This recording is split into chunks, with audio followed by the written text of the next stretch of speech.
Hello everyone and welcome back to another video from Banking and Crypto Guide. In this video, I'm going to show you how to download the Axis Bank application on your smartphone. So let's get started right away. First of all, just open up the iOS App Store or the Google Play Store depending on your device, and then tap on the search box and type in Axis Bank.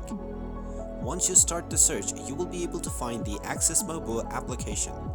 Simply tap on the install button and this will begin the download and installation of the Axis Mobile banking application.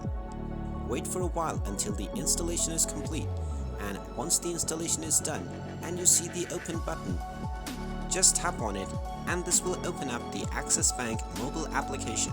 Now you can scroll through the welcome screen or tap on the skip button to continue with logging in to your Axis Bank account.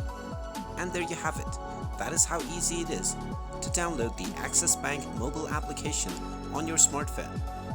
If you find this video helpful, make sure you hit that like button and subscribe to our channel if you haven't done so already. Also ring that notification bell to never miss another update from us.